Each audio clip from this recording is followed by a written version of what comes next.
Democratic strategist and managing director at Bully Pulpit International, Republican strategist Rick Davis, partner at Stone Court Capital, and our Democratic analyst Jeannie Shanzano, democracy visiting fellow at Harvard Kennedy School's Ash Center. It's great to have all of you with us. Rick Davis, this is something that we talked about quite a bit in the run-up to this happening. I'm wondering what you make of the timing and the questions that the president's facing now to make the case. Yeah, I think it's really an extraordinary set of circumstances. The incredible intelligence coup where we were able to strike in a daylight hour, which is unheard of, and take out the leadership of Iran. It's just really phenomenal, right? And I think all Americans and Israelis should be proud of their intelligence services for delivering this kind of a coup. The reality is, this is going to continue. We've heard a lot of people today talking about what an ongoing bombing campaign, which is pretty much what we're seeing, looks like. I'll be particularly interested to see what kind of activity happens on the ground with opposition groups. We've seen massive protests as a lead up to this, and will there be an organized opposition? Will the protests continue even during the bombing campaign? And I think, lots of big moving parts that we still don't know what the answers are yet. Well, as you speak to the opposition in Iran, Rick, in the video message, the second one the president posted to True Social this afternoon, he did seem to be speaking directly to the Iranian people. This was his message. I call upon all Iranian patriots who yearn for freedom to seize this moment, to be brave, be bold, be heroic, and take back your country. America is with you. I made a promise to you, and I fulfilled that promise. The rest will be up to you, but we'll be there to help.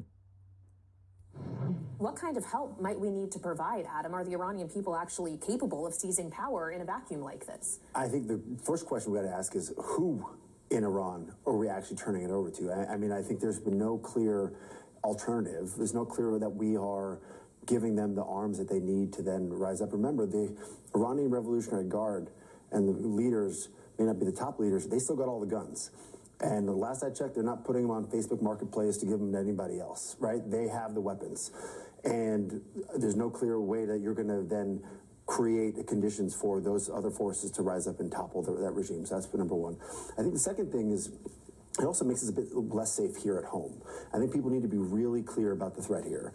That are you safer today getting on a bus, getting on the subway, going to a concert, now that we've launched these strikes in Iran? I don't think a lot of people can confidently say that they are, and that was not the case on Friday. And so I think the president, over the next few days, has a real objective to make the case to the American people about why this is going to actually keep them safe, because I don't think he's done it in the last 72 hours, 48 hours. We talked quite a bit this hour with two lawmakers, a Republican and a Democrat, about a war powers resolution vote that's expected this week. Jeannie, we already know that a couple of Democrats, including Josh Gottheimer of New Jersey, are not on board with this.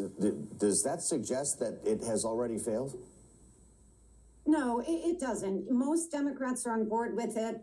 You're going to get some Republicans to come over. But even if it passes the House and passes the Senate, the president will veto it, and it won't be able to overcome that veto. So, I don't hold out much hope for that. But if we could just step back and say, you listened to the president's message over the weekend, you listened to the 6-minute video you just played. Doesn't it sound very similar to we will be greeted like liberators to tell the Iranian people, take back your country?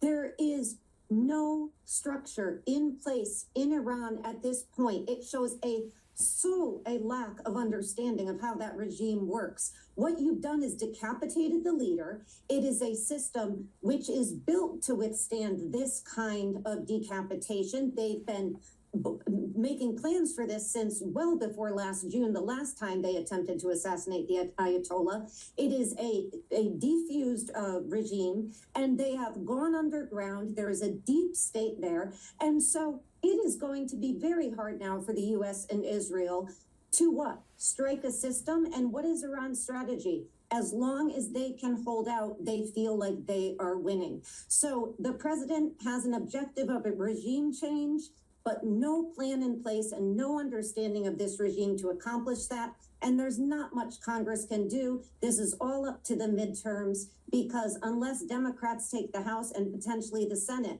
There's nothing that's going to happen that will rein in this president who, by the way, in just the last month and a half, has taken out the leaders of 2 foreign countries. And guess who's next? Cuba. This is a president who's making his name on that. And it is not only unconstitutional, it should be alarming to anybody who believes in democracy that one person, to Representative Dean's point, has the ability to make these kinds of decisions and take us all into a war he and we are unprepared for. And does it not also run counter to what President Trump said he would do in office? He promised peace, no more wars. Now he's talking today about the likelihood of more American casualties, Rick. Yeah, there's no question that you're running afoul of the rhetoric politically that, he's used really since his, preeminence into the political stage in, 2015. America First does not include raids on foreign countries like this. But at the end of the day, the realities of the presidency dictate the politics. It's not the other way around. So, yes, he's going to probably stir the pot inside of MAGA as if it hasn't already had a lot of pot stirring in the 1 year he's been president so far. There have been a lot of issues, a lot of MAGA podcasters and others talking about this today in opposition to this. But I think that you've got to look at it from a broader point of view. He's never going to be on another ballot, right? Does he want MAGA? Does he want MAGA to succeed in the future? Sure, but he's not going to diminish his role as commander-in-chief and as president of the United States to make a political calculation as to whether this is good for me. I mean, at the end of the day, the person who seems to really be at the short end of the stick is the vice president, not even included in the run-up to this attack in Iran. Sitting in the command center in the White House while everybody else is in Mar-a-Lago controlling the outcome. He's going to have some explaining to do because he does have a future that he's interested in politically, and it includes getting MAGA on his side. Where is he on this? Adam, our listeners and viewers should know that you were a spokesperson for the National Security Council in the Biden administration, and I'm curious your take on the way this has been communicated. That was your job, to deliver the message, the decision, the rationale. So far, there's been no Oval Office address. We got a video in the middle of the night where the president was wearing a ball cap, and then we got the updated video today. Same podium down at Mar-a-Lago, wearing a suit and tie, a slightly different vibe, but no interaction, no sort of formal address. Is this the way we do things now? Well, it's the way we do things in some respects, but I take a step back. I think it's a missed opportunity. On Wednesday, the president had 30-odd million people watching the State of the Union, and he didn't really lay out a strategy. Rick, you remember when George Bush was leading us into the war in Iraq, he at least asked for a joint session of Congress and spoke to the American people about what his vision was. And so I think that's why there is an increased both tail risk for America's security, but I think there's a tail risk for the president's politics because he has not made the case effectively for what's in it for the American people. And comments like, that's the way it is when talking about people's lives that are lost.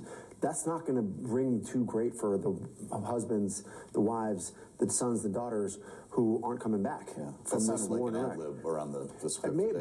Again, that gets to the messaging of why you put the president. It may have been, but it gets to, again, to why you put the president behind the resolute desk, offering a clear, concise message for what is in it for the American people, and he has failed to do that so far. Well, when we consider the American people, Jeannie, a new poll, a snap poll really out from Morning Consult in the aftermath of these strikes was interesting. It found basically the nation is split as to whether or not the strikes were necessary on Iran. But when you start talking about the economic vulnerability that they could create, 63% said they are concerned about gas prices. And when those costs were made explicit, only 18% favor continuing involvement. Ultimately, I know you were talking about how Congress can't act as a check here. Can political and economic reality perhaps provide a check? Yeah, Kaylee, and I think that is the only check we have left on this president, and his intention to expand executive power is going to come down to public opinion and, to your point, to the markets. So those are the things we've seen him, at least to a certain extent, listen to. And the poll by Morning Consult, while it is a snap poll, those are devastating numbers for the president. And of course, as Rick mentioned, he's not on the ballot, so it's really devastating for Republicans on the ballot. And by the way, voting starts on Tuesday way in North Carolina and Texas. And, you know, just to go back for a minute, if the president and the administration really want to change the regime in Iran, you've got to take the people of Iran with you. And yet, what did they do? Not only hasn't he shared with us what the objective is or taken us along, they cut Voice of America. Soft power matters in these things. The people of Iran today, you know what they're watching? They're watching that the United States and Israel bombed school children and killed them. That's all they're seeing, because in their infinite wisdom, Carrie Lake, who's in charge of Voice of America, has decided to destroy that. This is a regime in the United States that has run amok of its own stated purposes. And that's an enormous problem if his real goal is to help the Iranian people and to change that regime. We've only got about a minute left, Rick. Crude oil futures are going to be opening with other futures contracts in just a couple of moments. How big of a story is this going to be if we see what Clayton suggested, the potential for $90, $100 a barrel oil? Yeah, I think it's still very early in this exercise to make predictions as to what the Strait of Hormuz is going to be like a week from now. You still have more attacks that are going to occur both by Iran and by the coalition of the U.S. and Israel. So I think it's still wait and see. You know, I do remember during the Gulf War, we thought, oh my God, this is going to seize oil programs, and it didn't. So I don't think a prediction today is necessary, because we don't know how this is going to resolve itself. Yep. Marcus, hit We certainly don't. All right, Rick Davis, Adam Hodge, Jeannie Shanzano, thank you for joining us. Futures open in just a few moments, so stick with coverage right here on Bloomberg.